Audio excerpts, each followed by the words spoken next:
Episode opening സീനിൽ ഇപ്പൊ ഓറിനെ കണ്ട് എല്ലാവരും ഷോക്കാവും. ഗഗ്ഗോമുറയ്ക്കാണെങ്കിൽ ഭയങ്കര സന്തോഷം. കാരണം അവന്റെ കയ്യിലും ഇതുപോലെ വലിയൊരു ജയന്റ് ഉണ്ടായിരുന്നു. അതിന് ലൂഫി ആയിട്ടുള്ള ഫൈറ്റില് ഗഗ്ഗോമുറയ്ക്ക് അതിനെ നഷ്ടപ്പെട്ടു. ഇപ്പൊ ഇതിന് കിട്ടുകയാണെങ്കിൽ ഇതിനെ കൊന്നു കളഞ്ഞ് ഇതിന്റെ ബോഡി ടേക്ക് ഓവർ ചെയ്ത് എനിക്ക് പഴയതുപോലെ ആവണം എന്നൊക്കെ ചിന്തിച്ച് അവനങ്ങനെ ഹായ് ആയിട്ട് നിൽക്കും. ആക്ച്വലി ഗവൺമെന്റിനും ഒരുപാട് ജയൻസ് ഉണ്ട്. പക്ഷെ അവറ്റകളൊന്നും ഓറിന്റെ അത്ര സൈസോ സ്ട്രെങ്തോ ഒന്നുമില്ല. പക്ഷെ അവറ്റകളാണെങ്കിൽ ഇപ്പൊ ഓറിനെ ലക്ഷ്യം വെക്കും. നമുക്ക് ഗ്രൂപ്പായിട്ട് ചേർന്ന് അതിനെ അറ്റാക്ക് ചെയ്യണം. ഇതിനെ തകർക്കാൻ നമുക്ക് മാത്രമേ പറ്റൂന്ന് പറഞ്ഞ് അവരാണെങ്കിൽ ചുറ്റുമുള്ള പൈററ്റ്സുകളെ ഒന്നും നോക്കാതെ ഓറിനെ മാത്രം ലക്ഷ്യമാക്കി മുൻപോട്ട് കുത്തിക്കും. ഇവിടെ പൈററ്റ്സിനാണെങ്കിൽ ഭയങ്കര ആവേശം. കാരണം അവർക്ക് ഓറിൽ ഭയങ്കര കോൺഫിഡൻസ് ആണ്. ഓർ തീർച്ചയായിട്ടും എല്ലാവരെയും തകർത്ത് കളയുമെന്ന് അവർക്ക് നന്നായിട്ട് അറിയാം. നേവി ഷിപ്സിൽ നിന്നാണെങ്കിൽ ഇപ്പൊ വലിയ വലിയ ബുള്ളറ്റ്സുകളും ഇതിനെ ലക്ഷ്യമാക്കിയിട്ട് അങ്ങനെ ചേറി പാഞ്ഞു വരും. പക്ഷെ ജയന്റ് ആണെങ്കിൽ ആ ഒരു വലിയ ഷിപ്പ് തന്നെ സിമ്പിളായിട്ട് തൂക്കിയെടുക്കും. എയ്സിനാണെങ്കിൽ അതൊക്കെ കണ്ട് പേടിയാവും. എല്ലാം ഞാൻ കാരണമാണ്, എനിക്ക് എങ്ങനെയെങ്കിലും അവന്റെ ജീവൻ രക്ഷിക്കണമെന്ന് പറഞ്ഞ് അവൻ ജയന്റിനോട് പറയും, പ്ലീസ് ഞാൻ ഇനിയെങ്കിലും പറയുന്നത് കേൾക്ക്. അവരെല്ലാവരും നീ വലിയ സൈസ് ആയതുകൊണ്ട് തന്നെ നിന്നെയാണ് ഫോക്കസ് ചെയ്യുക. സോ ഇപ്പോഴെങ്കിലും ഞാൻ പറയുന്നത് നീ മനസ്സിലാക്ക്, നീ തിരികെ പോണം. പക്ഷെ ഓറാണെങ്കിൽ നേവിക്കാരുടെ 2 കപ്പല് അതങ്ങനെ തൂക്കിയെടുത്ത് രണ്ടും പരസ്പരം ആഞ്ഞടിപ്പിക്കും. ആ ഒരു അടിയുടെ ആഘാതത്തില് ഒരുപാട് നേവി സോൾജിയേഴ്സിന് പരുക്കു പറ്റും. മാത്രമല്ല കുറെ ജയൻസും ഇപ്പൊ വെള്ളത്തിലേക്ക് വീഴുകയാണ്. ആ ഒരു വലിയ അടിയുടെ പവറിൽ ഇപ്പൊ അവിടെ ഉണ്ടായിരുന്ന ഐസ് അതും കുറേശ്ശെ ബ്രേക്കായി നമ്മുടെ പൈററ്റ്സിന് മുൻപോട്ടേക്ക് പോകാൻ പറ്റും. നേവിക്കാരാണെങ്കിൽ അവരെ കൊണ്ട് പറ്റും പോലെ പൈററ്റ്സിനെ തടയാൻ ശ്രമിക്കും. ഉടനെ മെയിൻ സോൾജിയർ വിളിച്ചു പറയും, എത്രയും പെട്ടെന്ന് ഡിഫൻസ് സിസ്റ്റം അത് ആക്ടിവേറ്റ് ചെയ്യണം. പക്ഷെ ഓറാണെങ്കിൽ എല്ലാവരെയും പിടിച്ചു വലിച്ച് അങ്ങനെ തല്ലി കൊന്നുകൊണ്ടിരിക്കുകയാണ്. ഇവിടെ വൈറ്റ് ബിയർഡും സെൻഗോക്കും അവർ രണ്ടുപേരും ഈ കാഴ്ചയൊക്കെ കണ്ട് പ്രത്യേകിച്ച് എക്സ്പ്രഷൻ ഒന്നും ഇടാതെ അങ്ങനെ ഹായ് ആയിട്ട് നിൽക്കുകയാണ്.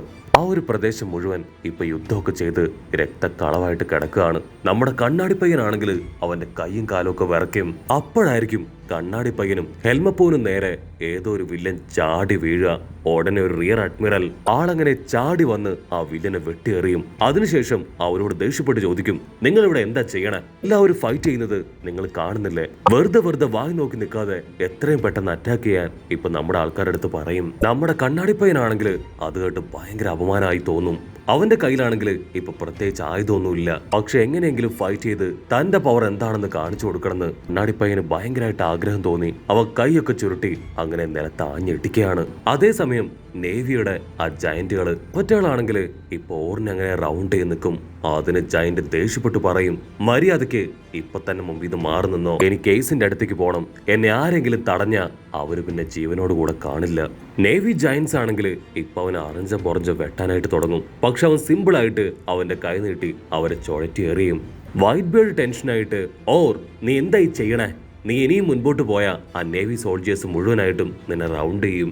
ഉടനെ ഓറ് അവൻ അങ്ങനെ ടേൺ ചെയ്ത്, പപ്പ എനിക്ക് എങ്ങനെയെങ്കിലും എയ്സിന്റെ അടുത്തേക്ക് എത്തണം, അവൻ പാവമാണ്, അവന് നമുക്ക് തിരികെ പിടിക്കണം എന്ന് പറയും. വൈറ്റ് ബിയർഡിനാണെങ്കിൽ ഇപ്പൊ അവന് ടെൻഷനാവും. അവനുടനെ പൈററ്റ്സിനോട് ഓറിനെ അവനെ പ്രൊട്ടക്ട് ചെയ്യാനായിട്ട് പറയും. ഓറിനാണെങ്കിൽ ഒരു കുലുക്കവും ഇല്ല, അവൻ മുൻപോട്ടേക്ക് തന്നെ നടക്കും. അപ്പൊ ഏതോ ഒരു ജയന്റ് ലേഡി അവള് വലിയൊരു റാഡൊക്കെ എടുത്ത് അവന് നേരെ ചാടി വരും. സിമ്പിളായിട്ട് ഒരൊറ്റ കിക്ക് അവള് വന്നതുപോലെ തന്നെ തെറിച്ചു പോവും. അതിനുശേഷം ഓരോരുത്തരായിട്ട് അവൻ ചവിട്ടി മെതിച്ചും തല്ലിക്കൊന്നും മുൻപോട്ടേക്ക് തന്നെ പോവും. ഇപ്പൊ ലോങ് ഷോട്ടിലായിട്ട് ഇതിനൊന്നും പ്രതികരിക്കാതെ അങ്ങനെ മാറി നിന്ന് നമ്മുടെ പ്രിൻസസിനെ ഒരു പൈററ്റ് അറ്റാക്ക് ചെയ്യും. അതില് കലി കയറി അവള് കട്ട് ഷേപ്പില് ആരോസ് ക്രിയേറ്റ് ചെയ്യും. അത് ആരുടെയൊക്കെ ബോഡിയിൽ തറച്ചു കയറുന്നോ അവരൊക്കെ കല്ലുകളായി മാറും. അവള് ചാടി ഇറങ്ങി ചുറ്റുമുണ്ടായിരുന്ന എല്ലാവരെയും അറഞ്ചം ചവിട്ടി കല്ലാക്കി മാറ്റുകയാണ്. പൈററ്റ്സിനെ മാത്രമല്ല നേവിക്കാരെ പോലും അവളെ ഞൊടിയിടയിൽ കല്ലാക്കി മാറ്റും. അത് കണ്ട ഒരു നേവി ഓഫീസർ പറയും, യു ആർ അൺബിലീവബിൾ, നീ ഇങ്ങനെ ഒരുത്തിയായിരുന്നോ? നീ കാണുന്നില്ലേ പൈററ്റ്സിനെ മാത്രമല്ല നീ നേവിക്കാരെയും കല്ലാക്കി മാറ്റിക്കൊണ്ടിരിക്കുകയാണ്. ഉടനെ അവളാണെങ്കിൽ ഫുൾ കലിപ്പില് അവനെ ചീത്ത വിളിക്കാൻ തുടങ്ങും. മറ്റൊരു ഭാഗത്ത് ആ നേവി ജയൻസ് അവറ്റകളാണെങ്കിൽ ഇപ്പൊ ഒരുപാട് ഇടിയൊക്കെ കിട്ടി ഓരോ ഭാഗത്തേക്ക് വീണുകൊണ്ടിരിക്കുകയാണ്. ഓറിനാണെങ്കിൽ എങ്ങനെയെങ്കിലും എയ്സിന്റെ അടുത്തേക്ക് എത്തുക എന്നൊരു ചിന്ത മാത്രമേ ഉള്ളൂ. അവൻ പതിയെ നടന്ന് എയ്സിനോട് അടുക്കും. എയ്സിനാണെങ്കിൽ അവന്റെ ഹാർട്ട് ബീറ്റ് കൂടി വരും. അപ്പൊ സാക്ഷാൽ കൂമ അവനാണെങ്കിൽ ഇപ്പൊ ജയന്റിനെ അറ്റാക്ക് ചെയ്യാൻ മുൻപിലേക്ക് വരികയാണ്. കൂമയാണെങ്കിൽ അവന്റെ കൈ മുകളിലേക്ക് ഉയർത്തും. അതിനുശേഷം പവർ നല്ല രീതിയിൽ കംപ്രസ് ചെയ്യാൻ തുടങ്ങും. പക്ഷെ ഓറാണെങ്കിൽ അതൊന്നും ശ്രദ്ധിക്കാതെ ഏസിനെ തന്നെ ഫോക്കസ് ചെയ്യാണ്. എങ്ങനെയെങ്കിലും ഏസിന്റെ അടുത്തേക്ക് എത്തി അവനെ സേഫ് ആക്കുക. കോമിയ പവർ ആണെങ്കിൽ ഇപ്പൊ സിമ്പിളായി ഓറിന് നേരെ കയക്കും. ആ പവർ വരുന്നത് കണ്ടിട്ടും പ്രത്യേകിച്ച് ഭാവവ്യത്യാസം ഒന്നും ഉണ്ടാവില്ല. അവൻ അതിന്റെ സ്ട്രെയിറ്റ് ആയിട്ട് നടന്നു വരും. അത് ക്ലോസ് എത്തുമ്പോ ഓർ അതിനെ സൂക്ഷിച്ചു നോക്കും. അടുത്ത സെക്കൻഡ് ആ പവർ ഇപ്പൊ ഓറിന്റെ വയറ്റിൽ ആഞ്ഞിട്ടിക്കും. ആ ഒരു ഇടിയില് വന്നതിലും ഡബിൾ സ്പീഡില് ഓർ പുറകിലേക്ക് തെറിക്കാണ്. മാത്രമല്ല ആ ഒരു വലിയ പവറിന്റെ ഇമ്പാക്ട് അതാണെങ്കിൽ ആ ഒരു നേവി ബേസ് മുഴുവൻ അങ്ങനെ കിടുങ്ങി വിറപ്പിക്കും. ഡോഫ്ലമിംഗോയ്ക്കും ഗക്കോമുറിക്കും അതുകൊണ്ട് ഭയങ്കര സന്തോഷമാവും. ആ വലിയൊരു ഇമ്പാക്ട് അതങ്ങനെ പതിയെ കുറഞ്ഞു കഴിയുമ്പോൾ ഓറിന്റെ തലയിലുണ്ടായിരുന്ന ആ ഒരു ഗ്യാപ്പ് അതങ്ങനെ പറന്ന് താഴേക്ക് വീഴാണ്.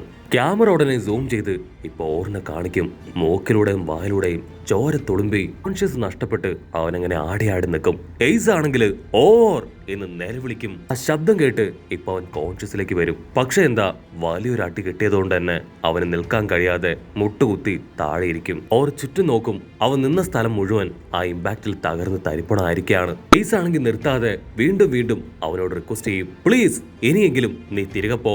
ഇനിയും നീ നിന്നാ നിനക്ക് നിന്റെ ജീവൻ പോലും നഷ്ടപ്പെടുമെന്ന് പറഞ്ഞ് അവൻ എങ്ങനെയെങ്കിലും പറഞ്ഞയക്കാൻ ശ്രമിച്ചുകൊണ്ടേയിരിക്കും. ഓറിപ്പോ അവന്റെ തൊട്ട് മുമ്പിൽ കിടക്കുന്ന അവന്റെ ക്യാപ്പിലേക്ക് നോക്കും. ആക്ച്വലി ആ ഒരു ക്യാപ്പ് കൊടുത്തത് എയ്സ് ആണ്. ഒരു ഫ്ലാഷ് ബാക്കിൽ ഈസുമായിട്ട് ടൈം സ്പെൻഡ് ചെയ്ത ആ ഒരു നല്ല ഓർമ്മകൾ അതിപ്പോ അവൻ ഒന്നൊന്നായിട്ട് ഓർത്തെടുക്കാൻ തുടങ്ങും. ഇപ്പൊ ചുറ്റുമുള്ള പൈററ്റ്സ് ഓറിന്റെ പേര് വിളിച്ച് അവനെ സപ്പോർട്ട് ചെയ്യാണ്. അതേസമയം ഗക്കോമുറയ്ക്കാണെങ്കിൽ ഭയങ്കര സന്തോഷം. ഇത്രയും വലിയൊരു അറ്റാക്കിൽ പെട്ടിട്ട് പോലും അതിന് ജീവൻ നഷ്ടമായിട്ടില്ല. സോ അതിന്റെ സ്ട്രെങ്ത് അത് ഭയങ്കരമാണെന്ന് പറഞ്ഞ് അതിനെ തന്നെ നോക്കും. ഓറാണെങ്കിൽ വീണ്ടും എയ്സിനെ തന്നെ നോക്കും. എന്നിട്ട് അവസാനമായി ആ ഒരു ക്യാപ്പ് എയ്സ് അവന് കൊടുത്ത കാര്യം അത് ഓർക്കുകയാണ്. ആക്ച്വലി നമ്മുടെ ഓറിന് അവന് വെയിൽ കൊള്ളാതിരിക്കാനാണ് എയ്സ് ആ ഒരു തൊപ്പി കൊടുക്കുക. എല്ലാവരും തൊപ്പി വെച്ച ഓറിനെ നോക്കി കളിയാക്കും. പക്ഷെ ഓറിന് മാത്രം ആ ഒരു തൊപ്പിയെയും എയ്സിനെയും ഒരുപാട് ഇഷ്ടാവും. എയ്സ് ആണെങ്കിൽ ഇപ്പൊ ഓറിനെ തന്നെ നോക്കിയിരിക്കും. പ്ലീസ് ഇനിയെങ്കിലും നീ തിരികെ പോവും. എയ്സ് ഇപ്പോ അവനോട് യാചിക്കും. പക്ഷെ ഓറിന് ഒരിക്കലും എയ്സിനെ തനിച്ചാക്കി പോവാൻ പറ്റില്ല. അവൻ ഒട്ടും വയ്യാഞ്ഞിട്ട് പോലും ഇപ്പൊ വീണ്ടും എയ്സിനരികിലേക്ക് എഴുന്നേറ്റ് നടക്കാൻ ശ്രമിക്കും. മിലിറ്ററി ഫോഴ്സ് ആണെങ്കിൽ ഓറിന് അച്ചറം പച്ചറം ഷൂട്ട് ചെയ്തുകൊണ്ടേയിരിക്കും. ഓറാണെങ്കിൽ വീണ്ടും ഒരു ഫ്ലാഷ് ബാക്കിലേക്ക് പോവും. ഫ്ലാഷ് ബാക്കില് ആ ഒരു എയ്സ് കൊടുത്ത തൊപ്പി അതവൻ എപ്പം മുതൽ തലയിൽ വെച്ചോ അപ്പം മുതൽ അവന്റെ തലയിൽ വെയിലടിച്ചിട്ടില്ല. മാത്രമല്ല മുഖവും തലയൊക്കെ എപ്പോഴും കൂളായിട്ടിരുന്നു. പെരുമഴയത്ത് പോലും എല്ലാവരും ഗുഹയിലൊക്കെ കയറി ഒളിച്ചിരിക്കുമ്പോ അവൻ മാത്രം ആ മഴ നനഞ്ഞിരിക്കും. കട്ട് ചെയ്ത ഓറ് അവനാണെങ്കിൽ വീണ്ടും വീണ്ടും എയ്സിന്റെ പേര് വിളിച്ച് അവന്റെ അടുത്തേക്ക് വരും. ഇത്രയും വരെയെങ്കിലും ഞാൻ എത്തി. സോ ഒരു വാർലോഡിനെങ്കിലും എനിക്ക് നശിപ്പിച്ചേ പറ്റൂ. അവനാണെങ്കിൽ ഡോഫ്ലമിംഗോയെ അവനെ എയിം ചെയ്യും. പക്ഷെ ഡോഫ്ലമിംഗോ ആണെങ്കിൽ ആ ഓറിന്റെ തലയിൽ ചവിട്ടി മുകളിലേക്ക് കുതിക്കും. ആ ഒരു ചവിട്ട് കിട്ടുമ്പോൾ പണ്ട് അവൻ മഞ്ഞത്ത് പോയിരുന്നതും ഐസ് അവന്റെ തലയിൽ വീണതും അങ്ങനെ എല്ലാ കാര്യങ്ങളും ഒരു സെക്കൻഡ് അവന്റെ മെമ്മറിയിലൂടെ അങ്ങനെ മിന്നിമാഞ്ഞ് കടന്നുപോകും. കട്ട് ചെയ്ത ആ ഡോഫ്ലമിംഗോ അവനിപ്പോ ഓറിന്റെ ഒരു കാല് വെട്ടിയെറിഞ്ഞു. പക്ഷെ ഓറാണെങ്കിൽ എന്നിട്ടും കൈയും കാലൊക്കെ വെച്ച് നിരങ്ങി എയ്സിന്റെ അടുത്തേക്ക് വരും. ഓറിന്റെ അവസ്ഥ കണ്ട എയ്സ് അവൻ നെഞ്ചു പൊട്ടി കരയും. കാരണം അവർ രണ്ടുപേരും തമ്മിൽ വലിയൊരു ഇമോഷണൽ അറ്റാച്ച്മെന്റ് ഉണ്ട്. ഇവിടെ ഗഗ്ഗോമുറി ആണെങ്കിൽ ഇപ്പൊ ഡോഫ്ലമിംഗോയോട് ദേഷ്യപ്പെടും. നീ എന്തായി ചെയ്തേ? അവന്റെ കാല് അത് വെട്ടിയെറിഞ്ഞു അല്ലേ? അവന് എനിക്ക് ഫുൾ ബോഡി ആയിട്ട് ആവശ്യമുണ്ടെന്ന് പറഞ്ഞ് ഗഗ്ഗോമുറിയ അവന്റെ ഷാഡോ പവർ വെച്ച് ഒരു റാഡ് ക്രിയേറ്റ് ചെയ്ത് ഓറിന്റെ കഴുത്തിലൂടെ അങ്ങനെ കുത്തിയിറക്കും. അതോടുകൂടെ ഓർ അവിടെ മരിച്ചു വീഴാണ്. ഇത് ശരിക്കും ഒരു സങ്കട സീനാണ്. എയ്സിന്റെ തൊട്ടു മുൻപിൽ കിടന്ന് മരിക്കുന്ന ഓറിനെ കണ്ട് എയ്സ് നെഞ്ചു പൊട്ടി കരയും. അവന്റെ കൈയാണെങ്കിൽ പുറകിൽ ലോക്ക് ചെയ്ത് വെച്ചിരിക്കുകയാണ്. ഒന്നും ചെയ്യാൻ കഴിയാതെ തന്റെ ഫ്രണ്ടിന്റെ മരണത്തിന് മുൻപിൽ അവനെങ്ങനെ നിസ്സഹായനായി നോക്കി നിൽക്കും. ഓറാണെങ്കിൽ ഇപ്പൊ പൂർണ്ണമായിട്ടും തകർന്ന് താഴേക്ക് വീഴുന്നതോട് കൂടെ ഈ ഒരു എപ്പിസോഡും അവസാനിക്കുന്നു. എപ്പിസോഡ് ഇഷ്ടപ്പെടുകയാണെങ്കിൽ തീർച്ചയായിട്ടും ലൈക്ക് ചെയ്യാനും കമന്റ് ചെയ്യാനും ഷെയർ ചെയ്യാനും മറക്കല്ലേ. അടുത്തൊരു അടിപൊളി എപ്പിസോഡുമായിട്ട് കാണുന്നവരെ it's me with Mallu episode.